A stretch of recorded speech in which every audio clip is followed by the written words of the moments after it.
તબિયતે પણ હમણાં જ બગડવાનું હતું. જ્યારે મારી દીકરીને મારી ખરેખર જરૂરિયાત છે ત્યારે હું એની પાસે નથી. પ્લીઝ તમે આવું નહીં બોલો.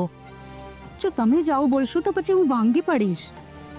અને અત્યારે રાધાના પરિવારને સાચવવાની જવાબદારી આપણી છે. તારી વાત સાચી છે રશ્મિ. રાધાએ મારી પાસે વચન લીધું છે કે હું એના પરિવારને સાચવીશ.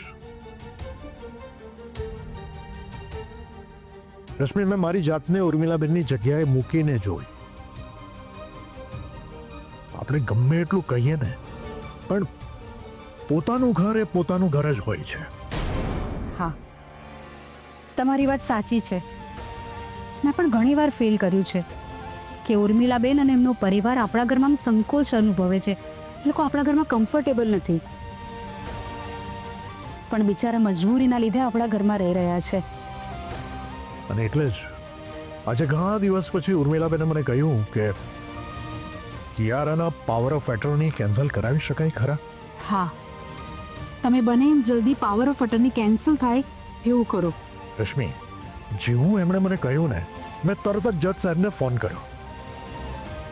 જજ સાહેબ હમણાં 2 દિવસ આઉટ ઓફ સ્ટેશન છે. એ આવશે એટલે તરત જ હું એમને મળીશ અને એમની સલાહ પ્રમાણે કિયારાના પાવર ઓફ એટર્ની કેન્સલ કરવાની પ્રોસિજર હાથ ધરીશ. એકવાર કિયારાના પાવર ઓફ એટર્ની કેન્સલ થયા ને, તો એનો ઘમંડ તૂટશે અને આપણા ક્રિશને એનું ઘર પાછું મળશે. ચાલો, આ તો બહુ સારી વાત છે. આવું જલ્દી થાય તો ઘણું સારું છે. આપણી રાધા સાજી થઈને આવે ત્યારે એને એનું ઘર મળી જ જવું જોઈએ. મળશે, જરૂર મળશે. આ બધું જ થશે રશ્મિ. ચાલો, હવે સૂઈ જઈએ. હા.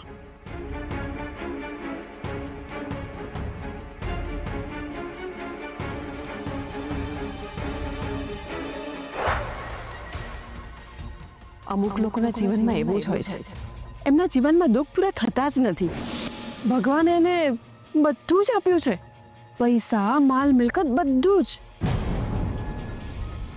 પણ એના જીવનમાં શાંતિ જ નથી. પણ હવે છોકરો કશું જ કમાતો નથી અને જ્યારે હોય ત્યારે સાસરીમાં જ પડ્યો પાથરો રહે છે. 4 ટાઈમ મસ્ત મજાનું મફતનું ખાવાનું મળે છે એટલે એને શું ચિંતા હોય? આ તો જમાઈ છે ને એટલે પરિવારવાળા કંઈ બોલતા નથી. પણ હવે તેણે હદ વટાવી નાખી. કેમ? એવું તો શું થયું છે? અરે, અત્યાર સુધી ઘરમાં એકલો રહેતો હતો, પણ હવે એ છોકરો આખા પરિવાર સાથે ઘરમાં રહેવા આવી ગયો છે. અરે ભાઈ, આ તો 1-2 દિવસની વાત હોય તો ઠીક છે, કોઈ સહન કરી લે. હા તો બિસ્તરા પોટલા લઈને હંમેશા માટે ઘરમાં રહેવા ઘૂસી જ ગયા છે.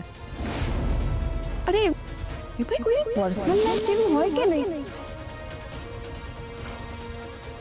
મમ્મી, તને ખબર?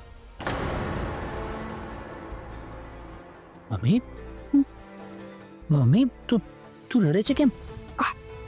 અરે ના બેટા, કઈ નથી થયું. કંઈ નથી થયું તો પછી તું રડે છે શું કામ? હા મમ્મી, તારે મનમાં કોઈ વાત હોય તો મને કહે ને, બોલ ને. મમ્મી, જો તારી આંખોમાં આવી રીતે આંસુ નહીં જોઈ શકું. બોલ ને મમ્મી, બોલ ને. મારાથી કોઈ ભૂલ થઈ? અરે ના બેટા, તારાથી કોઈ ભૂલ નથી થઈ.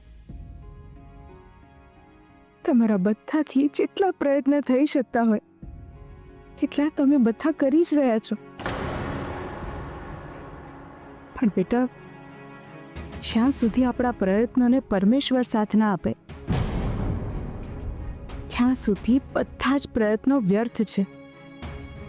મમ્મી, આ તો સમયનું ચક્ર છે.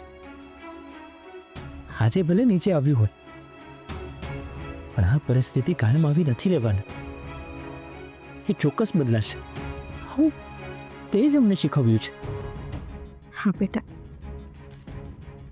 હું પણ એ પરિસ્થિતિની ચાતકની જેમ રાહ જોઈ રહી છું. આવશે મમ્મી, એ સમય ચોક્કસ આવશે.